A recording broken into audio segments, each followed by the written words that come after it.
ஓம் சாந்தி. அக்னி சிறகுகள் அவ்யக்தவாணி ஃபரிஷ்தால் அவ்யக்தவாணி பட்டியில் இன்னைக்கு டே 40 40வது நாள். அவ்யக்தவாணியோட டேட்டு 22/4/84. இன்னைக்கு பாபா நமக்கு ஒரு ஈஸியான வழி சொல்லித்தரார். இன்னைக்கு டீச்சர் ரூபத்தில் பாபா நம்ம குழந்தைங்களுக்கு நல்ல ஒரு பாடம் சொல்லித்தராரு. லௌகிக் உலகத்தில் கூட பார்த்திங்கன்னா எதுக்கு நம்ம படிக்கிறோம்னா அதுக்கு ஒரு கோல் இருக்கணும்.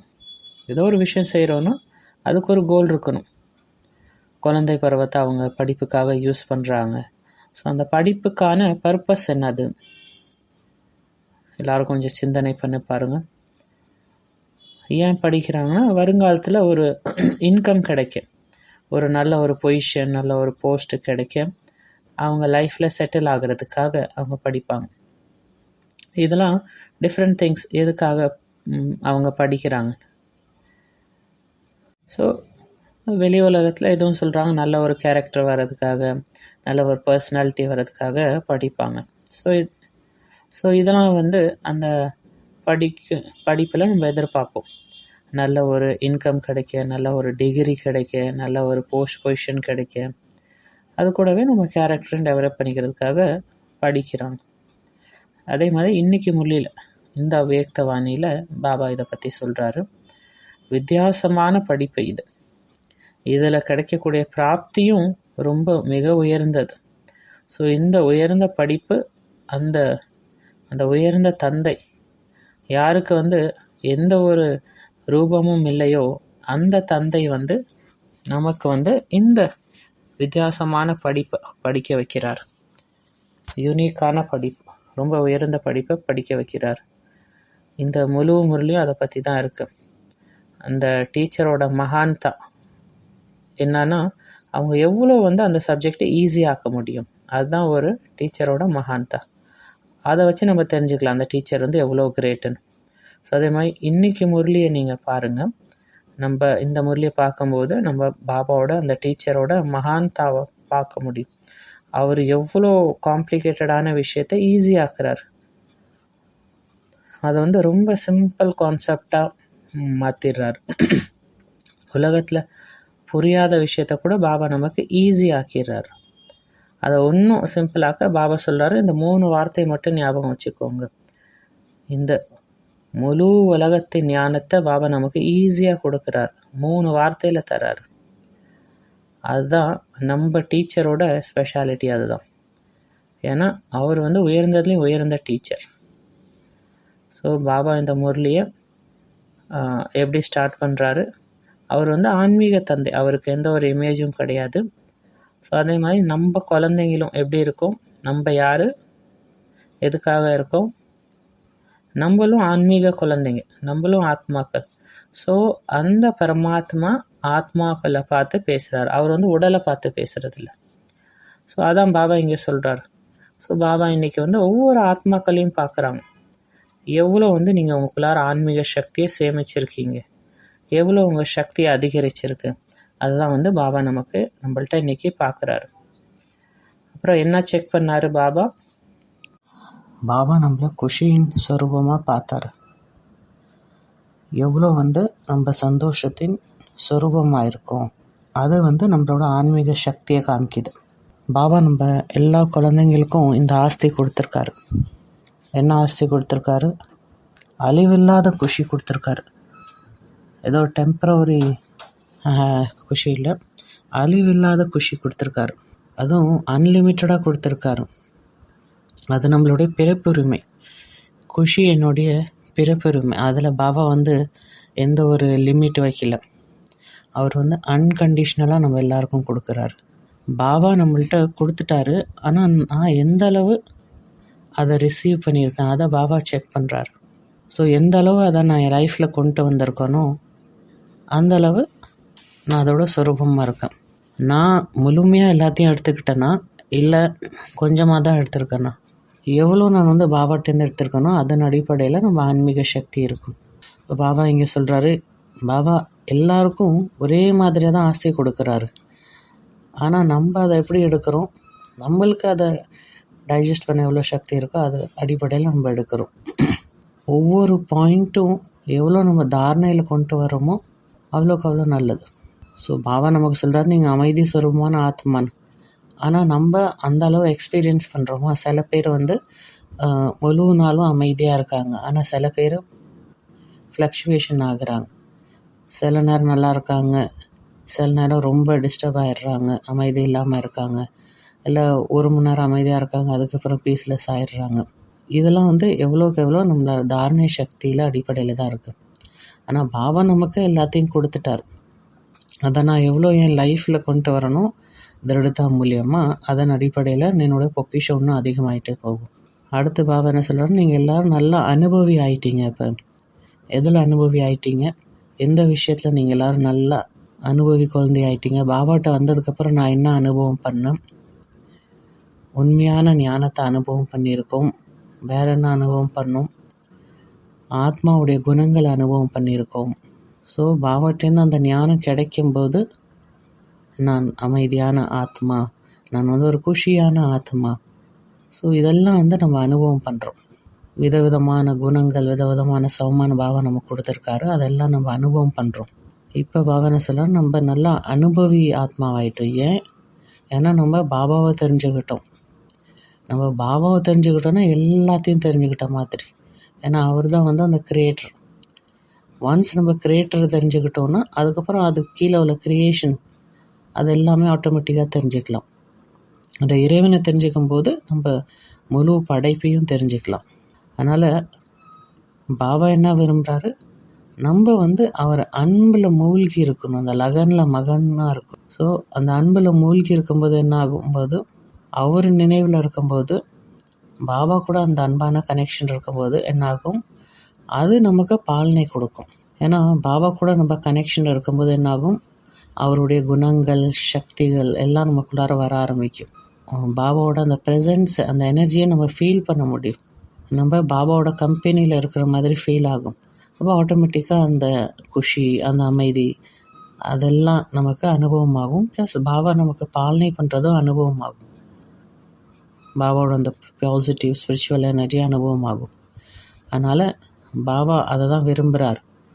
சதா இந்த அன்பில் மூழ்கியே இருங்க, பாபாவோட நினைவிலே இருங்க அப்படின்னு.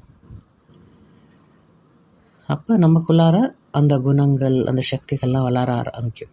அடுத்து பாபா அடுத்த பாயிண்ட் என்ன சொல்கிறாருன்னா, இன்றைக்கி முரளியோட மெயின் தீம் என்னன்னா, இந்த ரொம்ப உயர்ந்த படிப்பை அவர் சொல்லி கொடுக்குறவர். அவர் ஒரு உயர்ந்த தந்தை, உயர்ந்த டீச்சரும். ஸோ அதனால் அந்த பாபா நமக்கு ஒரு லெசன் சொல்லித்தரார். என்னது, நம்ம அவருடைய குழந்தை. நம்மளோட கடமை என்னது, நம்ம பாபா குழந்தை ஆகிட்டோம், அவருடைய இன்ட்ரொடக்ஷன் கேட்டோம், அவரை அனுபவம் பண்ணோம், என்னையும் நான் புரிஞ்சுக்கிட்டேன், ஞானத்தை புரிஞ்சுக்கிட்டோம், ட்ராமாவை புரிஞ்சுக்கிட்டோம், வேர்ல்ட் சைக்கிள் இதெல்லாம் தெரிஞ்சுக்கிட்டோம். இப்போ என்னுடைய கடமை என்ன, நான் முழு உலகத்துக்கும் இந்த லெசன்லாம் சொல்லி கொடுக்கணும். இந்த பாடத்தை எல்லாருக்கும் சொல்லி கொடுக்கணும். எல்லா ஆத்மாக்களுக்கும் இந்த ஞானத்தை சொல்லித்தரணும்.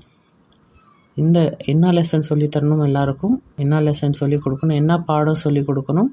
நம்ம எல்லாரும் ஒரு தந்தைக்கு சொந்தமானவங்க அப்படின்னு எல்லாருக்கும் சொல்லித்தரணும். அப்போ எல்லா ஆத்மாக்களும் ஒரு தந்தைக்கு சொந்தமானவங்க. நம்ம எல்லாரும் ஒரு குடும்பத்தை சேர்ந்தவங்க. நம்ம எல்லாருக்கும் ஒரே வீடு தான், அந்த பரந்தாமம் தான். ஒரே தந்தை, ஒரே குடும்பம், ஒரே வீடு தான் அந்த பரந்தாமம். அது நம்மளோட ரொம்ப இனிமையான வீடு, அமைதியான வீடு. அது அமைதி நகரம். அடுத்து வேறு என்ன சொல்லணும், நம்ம எல்லாரும் ஒரே ஸ்டேஜில் இப்போ நடிச்சிட்ருக்கோம். இந்த உலகங்கிற அந்த ஸ்டேஜில் நடிச்சிட்ருக்கோம். ஸோ இங்கே அவங்க பாட்டை ப்ளே பண்ணிகிட்ருக்காங்க. என்னுடைய உண்மையான தர்மம் என்னது, அமைதி மற்றும் தூய்மை. அதுதான் என்னுடைய உண்மையான தர்மம். நம்ம எல்லாரும் ஆத்மாக்கள், நம்ம எல்லாரும் ஒரு தந்தைக்கு சொந்தமானவங்க, ஒரு குடும்பம், ஒரு வீடு. நம்ம எல்லாரும் இந்த ஒரு ஸ்டேஜில் நம்ம நாடகத்தை நடிச்சிட்ருக்கோம். ஸோ அதுதான் என்னுடைய உண்மையான தர்மம். அமைதி மற்றும் தூய்மை தான் என்னுடைய உண்மையான தர்மம். இதுதான் முழுமையான லெசன். இதை தான் நம்ம மற்றவங்களுக்கும் சொல்லணும். உலகத்துக்கும் இந்த பாடத்தை தான் சொல்லி கொடுக்கணும். இதுதான் உங்களுடைய கடமை. அப்போ நீங்கள் அந்த கான்ஷியஸில் இருக்கணும். ஒரு தந்தை, ஒரு குடும்பம், ஒரு வீடு, ஒரு தர்மம் என்னன்னா அமைதி மற்றும் தூய்மை. நான் இந்த ஸ்டேஜில் வந்து என்னுடைய பார்ட் ப்ளே பண்ணிகிட்ருக்கேன். இங்கே நான் என்னுடைய பார்ட் ப்ளே பண்ணிகிட்ருக்கும்போது இதெல்லாம் மறந்துடக்கூடாது. ஸோ இதெல்லாம் நான் ஞாபகம் வச்சுக்கும் போது தான் என்ன ஆகும், இங்கே நம்மளுடைய பார்ட் வந்து ஸ்மூத்தாக இருக்கும். இங்கே நாடகத்தில் இந்த நாடகம் நடிக்கும்போது கூட ஒவ்வொருத்தவங்க ஒவ்வொரு மாதிரி நடிப்பாங்க. நம்ம எல்லாரும் வந்து சந்தோஷமாக இருப்பாங்கன்னு சொல்ல முடியாது. சில பேர் வில்லனுக்கான பாட்டு இருக்கும், சில பேருக்கு ஹீரோக்கான பாட்டு இருக்கும். நீங்கள் ஒரு கார்ட்டூன் ஷோ எடுத்துக்கிட்டால் கூட ஒருத்தவங்க வந்து ட்ராகனோட பாட்டு ப்ளே பண்ணுவாங்க, ஒருத்தவங்க எலிஃபேண்ட்டோட யானையோடது, ஒருத்தவங்க வந்து ஒட்டகத்தோட பாட்டு ப்ளே பண்ணுவாங்க. ஒவ்வொருத்தவங்களோட வாய்ஸு, ரோலு, கேரக்டர் எல்லாமே டிஃப்ரெண்ட்டாக இருக்கும். ஆனால் நம்ம என்ன ஞாபகம் வச்சுக்கணும், நம்ம எல்லாரும் ஒரு குடும்பத்தை சேர்ந்தவங்க, ஒரு வீடு. இதுதான் வந்து அந்த டிஃப்ரென்ஸ் மேக் பண்ணுது. அப்போ நம்ம யார்? ராவணன் கூட என் சகோதர ஆத்மா தான். நம்ம எல்லோரும் ஃபேமிலி தான், ஆத்மாக்களின் குடும்பம். ராவணன் எப்போ வரான்? இதெல்லாம் மறந்துக்கும் போது தான் ராவணன் வரான். அதுக்கப்புறம் நம்ம ட்ராப் ஆகிக்கிறோம். நம்ம என்ன புரிஞ்சுக்கிறோம், இந்த ஸ்டேஜ் உண்மையானது, இதுதான் என்னுடைய வீடு, இந்த கார் என்னுடையது, இந்த பில்டிங் என்னுடையது அப்படின்னு அந்த கான்ஷியஸில் வந்துடுறோம். இது என்னுடைய இடம், இந்த ஆகாயம் என்னுடையது. அந்த மாதிரி நாட்டுக்கு நாடு பவுண்ட்ரிலாம் இருக்குது. அப்புறம் தண்ணிக்கும் ஒரு லிமிட் க்ரியேட் பண்ணுறோம். இது வந்து என்னுடைய தண்ணி, இது என்னுடைய கடல், எல்லா 5 தத்துவங்களுக்கும் பவுண்ட்ரி க்ரியேட் பண்ணிடுறோம். ஸோ அதெல்லாம் எப்போ வருது? என்னுடைய உண்மையான விஷயங்களை மறக்கும் போது தான். இதெல்லாம் வந்து எல்லைக்குட்பட்ட கான்ஷியஸ்னஸ். சில நேரத்தில் அந்த பவுண்ட்ரியும் தேவை தான். ஸோ ஒரு நாடுன்னு இருக்கும்போது பவுண்ட்ரி தேவை தான். ஆனால் நம்ம வந்து பேஹதில் இருக்கணும். அப்போ நம்மளுடைய பவுண்ட்ரி என்னது, நம்ம சேஃப்டிக்கான பவுண்ட்ரி என்னது, அந்த நினைவு தான். ஞாபகம் வச்சுக்கோங்க, என்னுடைய பர்பஸ் என்ன, என்னுடைய பாட்டு என்னது, நான் சேவை பண்ணணும், என்னுடைய சகோதர ஆத்மாக்களை எழுப்பணும். யார் தூங்கிட்டு இருக்காங்களோ, யார் வந்து உலகாயுத விஷயத்தில் மூழ்கி இருக்காங்களோ, அவங்க வேலை, இன்னும் சொத்து சேர்க்கறது, அவங்க எல்லாருக்கும் போய் நான் வந்து இந்த இதை சொல்லணும். உண்மையிலே நான் யார், நம்ம எங்கேருந்து வந்திருக்கோம், நம்மளுடைய பாட்டு என்ன, இதெல்லாம் அவங்களுக்கு எடுத்து சொல்லணும். இந்த பாடத்தை வந்து நம்ம உலகத்தில் உள்ள எல்லாருக்கும் சொல்லணும். 3 வார்த்தையில் பாபா சொல்கிறார். 3 வார்த்தையில் இந்த முரளியும் சொற்கலாம். என்னவாக இருக்கலாம்? ஒரு 3 வார்த்தையில் அந்த முழு முரளியும் சொல்லுங்கள். ரிவைஸ் பண்ணி பாருங்கள். ஃபஸ்ட்டு ஆத்மா, பரமாத்மா, இந்த உலக நாடகம். இந்த 3 வார்த்தையில் பாபா வந்து அந்த முழு லெசனையும் முடிச்சிடுறார். இந்த ஞானத்தை நம்ம படிக்கும்போது பாபா நமக்கு சர்டிஃபிகேட் தராரு. என்ன சர்டிஃபிகேட் பாபா தராரு? உலகத்தில் கூட பார்த்திங்கன்னா, உலகத்தில் வந்து பிஏ, எம்ஏ அந்த டிகிரிலாம் கிடைக்கிது. இங்கே என்னது, இங்கே பிஏ, எம்ஏ கிடைக்காது. ஆனால் என்ன சர்டிஃபிகேட் பாபா தராரு? DK and EK. நம்ம பிகே நமக்கு தெரியும், ஆனால் அது வந்து காமன் ஆகிட்டதுனால நம்ம வந்து அதை வந்து சாதாரணமாக எடுத்துக்கிறோம். ஆனால் அதையும் தாண்டி போகணும். இந்த பாடத்தை நம்ம படிக்கும்போது நமக்கு இந்த சர்டிஃபிகேட் கிடைக்கிது. என்னது? திரிகால்தர்ஷி. ஈகேனா எம்போடிமெண்ட் ஆஃப் நாலேஜ், ஞான ஸ்வரூபம் ஆத்மா. திரிகால்தர்ஷி மற்றும் ஞான ஸ்வரூபம் ஆத்மாவாயிடுறோம். இந்த விஷயங்களை நம்ம தெரிஞ்சுக்கும் போது நமக்கு இந்த டிகிரி கிடைக்கிது. இதுதான் இந்த முழுமையான படிப்பு. இந்த படிப்பு நம்மள திரிகால்தர்ஷி ஆகிடும். ஏன்னா நமக்கு தெரியும் நம்ம எங்கேருந்து வந்தோம், நம்ம இப்போ எங்கே வந்திருக்கோம், இப்போ மறுபடியும் நம்ம அந்த வீட்டுக்கு போகணும். இந்த 3 விஷயமும் நமக்கு தெரியும். ஸோ அப்போ இதை தெரிஞ்சுக்கும் போது நம்மளுடைய உண்மையான தர்மம், அமைதி மற்றும் தூய்மையில் இருக்க முடியும். அப்போ நம்ம வந்து ஞானத்தின் சொரூபமாக முடியுது. ஒரு ஞானி ஆத்மாவோட அடையாளங்கள் என்னது? நம்ம நேற்று கூட பார்த்தோம். ஒரு ஞானி ஆத்மாவோட அடையாளம் என்னது? நம்ம எப்போ சொல்லுவோம் இவங்க வந்து ஞான ஸ்வரூபமாக இருக்காங்க அப்படின்னு மற்றவங்கள பார்த்து எப்போ சொல்லுவோம்? எப்போ வந்து எல்லாத்தையும் அவங்க ப்ராக்டிக்கல் லைஃப்பில் கொண்டு வராங்களோ அதாவது அவங்களோட ஒவ்வொரு எண்ணம் சொல் செயலில் வந்து அந்த குணங்கள் தெரியணும். அவங்க செயலில் அந்த குணங்கள் தெரியணும். அப்போ தான் வந்து அவங்கள வந்து ஞான ஸ்வரூப ஆத்மான்னு சொல்ல முடியும். ஸோ அப்போ இந்த அவேர்னஸ் நமக்குள்ளார இருக்கணும். அப்போ இந்த லெசன், இந்த பாடம் நமக்கு ஞாபகம் இருந்தால் நம்ம திரிகால்தர்ஷியாக இருக்கலாம். இப்போ பாபா நமக்கு இந்த சர்டிஃபிகேட் தராரு. அடுத்து பாபா என்ன சொல்கிறாருன்னா, நீங்கள் வந்து சின்ன குழந்தையாக இருக்கலாம், எழுத படிக்க தெரியாதவங்களாக இருக்கலாம், நீங்கள் எந்த ஒரு படிப்பறிவும் இல்லாமல் இருக்கலாம். ஆனால் இந்த பாடத்தை தெரிஞ்சுக்கிட்டிங்கன்னா நீங்கள் நாலேஜ்ஃபுல் ஆகிடுவீங்க. படைப்பவர் மற்றும் படைப்பை தெரிஞ்சுக்கிட்டிங்கன்னா நீங்கள் நாலேஜ்ஃபுல் ஆகிடுவீங்க. அப்போ பாபா எவ்வளோ உயர்ந்த டீச்சர் பாருங்கள், எவ்வளோ மகான் டீச்சர். இந்த முழு உலகத்தோட ஞானத்தையும் எவ்வளோ சிம்பிளாக அவங்க முன்னாடி கொண்டாந்து சொல்லிட்டார். இது வந்து படிக்காதவங்க கூட புரிஞ்சுக்கலாம், ஒரு குழந்தை கூட புரிஞ்சுக்கலாம். அவ்வளோ ஈஸியாக பாபா சொல்லித்தரார். அதுதான் வந்து இந்த சுப்ரீம் டீச்சர், உயர்ந்த டீச்சரோட ஸ்பெஷாலிட்டி. இந்த படிப்பு மூலிமா என்ன கிடைக்கிது? இந்த படிப்போட எய்ம் என்னது? உலகத்தில் வந்து அவங்க படிக்கிறாங்கன்னா என்ன கிடைக்கும்? அவங்களுக்கு ஒரு டிகிரி கிடைக்கும், சர்டிஃபிகேட் கிடைக்கும், பிஏ எம்ஏ சர்டிஃபிகேட் கிடைக்கும், எம்பிஏ இந்த மாதிரி சர்டிஃபிகேட்லாம் கிடைக்கும். அடுத்து என்ன அவங்க எதிர்பார்ப்பாங்க? ஒரு சம்பளம் கிடைக்கிறதுக்காக, வருமானத்துக்காக படிப்பாங்க.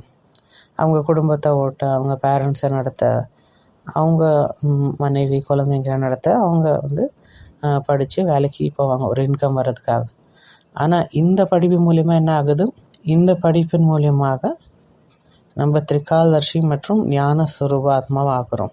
அப்போ என்ன கிடைக்கிது? இந்த படிப்பு மூலியமாக நமக்கு ஆஸ்தி கிடைக்கிது, தூய்மை, அமைதி, இதுக்கான ஆஸ்தி கிடைக்கிது. உலகத்தில் வந்து அந்த டீச்சர் இருக்காங்கன்னா அவங்க ஜஸ்ட்டு சொல்லி மட்டும்தான் கொடுப்பாங்க. ஏதோ ஒரு கோர்ஸ் படிக்கிறீங்கன்னா அவங்க ஜஸ்ட்டு படிப்பு மட்டும்தான் சொல்லி தருவாங்க. அப்போ அந்த டீச்சரோட லட்சியம் என்ன இருக்கும்? உங்களுக்கு இந்த டிகிரி கொடுக்கணும். அப்போ அந்த குழந்தை வந்து நல்லா படித்தாங்கன்னா உங்களுக்கு அந்த சர்டிஃபிகேட் கிடைக்கும், பாஸ் ஆகிடுவாங்க. ஆனால் டீச்சர் வந்து கேரண்டி தர முடியாது அவங்க எல்லோரும் நல்லா வருமானம் கிடைக்கும் அப்படின்னு அந்த கேரண்டி தர முடியாது. அவங்க எல்லோரும் ஒரே டிகிரி கிடைச்சிருக்கும். ஒரு எம்பிஏஎஸ் டிகிரி வாங்குகிறாங்களோ அவங்க வந்து டிகிரி பாஸ் பண்ணால் கூட அவங்களுக்கு நல்ல சம்பளம் கிடைக்கும்னு சொல்ல முடியாது. ஒவ்வொரு ஸ்டூடெண்ட்டும் வித்தியாசமாக இருப்பாங்க. எல்லாருக்கும் ஒரே டிகிரி இருந்தால் கூட அவங்க கிடைக்கக்கூடிய அந்த சம்பளம், ஸ்டேட்டஸ் எல்லாமே வித்தியாசமாக இருக்கும். ஆனால் இங்கே வந்து பாபா நமக்கு கேரண்டி தர்றார். நீங்கள் எல்லாருமே வந்து அழிவில்லாத பிராப்தி கிடைக்கும் உங்களுக்கு இந்த படிப்பு மூலியமாக. குஷியின் பிராப்தி, அமைதியின் பிராப்தி, சுகம், சந்தோஷம், அன்பு, ஒரு சந்தோஷமான குடும்பம் 21 ஜென்மத்துக்காக, ஒரு பிறவிக்கு இல்லை 21 பிறவிக்காக கிடைக்கும். இதெல்லாம் வந்து 21 பிறவிக்கு கிடைக்கும். என்னன்னு? சந்தோஷம், அமைதி, அன்பு, சந்தோஷமான குடும்பம் 21 ஜென்மத்துக்கு கிடைக்கும் இந்த படிப்பின் மூலியமாக. அப்போ இப்போ நமக்கு என்ன தேவை? அந்த ரியலைசேஷன் தேவை. இங்கே நம்ம அதை வந்து அனுபவம் பண்ணணும். சத்தியவத்தையும் இங்கே அனுபவம் பண்ணணும். ஸோ அப்போ இப்போ நான் என்ன பண்ணணும்? இதெல்லாம் கிடைக்கிறதுக்காக என்ன பண்ணணும்? பாபா சொல்லிக் கொடுக்கக்கூடிய இந்த பாடத்தை நான் படிச்சுட்டே இருக்கணும், மற்றவங்களுக்கும் சொல்லணும். ஸோ நம்ம ஒரு குடும்பத்தை சேர்ந்தவங்க, அதனால் நம்ம சண்டை போட்டுக்க தேவையில்லை, எந்த ஒரு காம்படிஷனும் தேவையில்லை. ஸோ அதனால் அந்த பரந்தமம் தான் அந்த காடு, உண்மையான அமைதியின் காடு. அங்கே நம்ம அடிக்கடி போயிட்டே இருக்கணும். ஸோ அதுதான் வந்து ஒரு சேஃபான காடு. அங்கே நீங்கள் வந்து பாபாவோட மடியில் படுங்க. ஸோ இங்கே வந்து பாபா நமக்கு இந்த படிப்பு மூலியமாக இந்த ஒரு கேரண்டி தர்றார். இந்த படிப்பை நமக்கு கேரக்டர் கொடுக்குது. உலகத்தில் கூட வந்து நம்ம பார்த்தோம், அவங்க அங்கே படிக்கிறாங்க. எதுக்கு படிக்கிறாங்க? அவங்க கேரக்டர் இம்ப்ரூவ் ஆகணும் அப்படின்னு அவங்க படிப்பாங்க. ஸோ ஆனால் இங்கே பாபா நம்மளை வந்து மனிதர்லேருந்து தேவதையாக மாற்றுறாங்க. அந்த கேரக்டர் நமக்கு கொடுக்குறார். அதுதான் இந்த படிப்பின் வித்தியாசம். இந்த வருமானம், அழிவில்லாத பிராப்தி, அமைதி, அன்பு, சுகம், சந்தோஷமான குடும்பம் 21 ஜென்மத்துக்கு. நம்ம வந்து அந்த பரிவாருக்கு பாலனையே கொடுக்க முடியுது. வெறும் லிமிட்டட் ஃபேமிலி மட்டும் இல்லை, ஆத்மாக்களின் ஃபேமிலிக்கும் நம்ம வந்து பாலனை தர முடியுது. நம்ம ஒருத்தவங்க மற்றவங்களுக்கு வந்து பாலனை எப்படி கொடுப்போம்? அமைதி, அன்பு, குஷி மூலியமாக. ஸோ இதுதான் வந்து நம்மளோட உண்மையான ஃபேமிலி. ஆனால் இந்த எல்லைக்குட்பட்ட விஷயங்களில் மாட்டிக்கிட்டோன்னா அப்போ வந்து ராவணன் மட்டும்தான் தெரியும். ராவணன்ட்ட நம்ம அடி வாங்கிட்டே இருப்போம். ஸோ இதுதான் இந்த முரளி இன் ஷார்ட்டு. இன்றைக்கி உள்ள சௌமான் என்னன்னா, ஃபரிஷ்தா சித்திக்காக 2 சிறகுகள் என்னது, இன்றைக்கி முழு நாளும் நம்ம இந்த தான் அனுபவம் பண்ணணும். 2 சிறகுகள். அதில் ஒரு என்னதுன்னா, நம்ம எல்லோரும் ஒரு குடும்பத்தை சேர்ந்தவங்க, ஒரு தந்தை, ஒரு குடும்பத்தை சேர்ந்தவங்க, ஒரு ஃபேமிலி. நம்ம எல்லோரும் ஒரு தந்தை, ஒரு ஃபேமிலி. ஸோ இது மூலியமாக நான் வந்து ஸ்வபரிவர்த்தன் மூலியமாக விஸ்வ பரிவர்த்தன் கொண்டு வரேன்.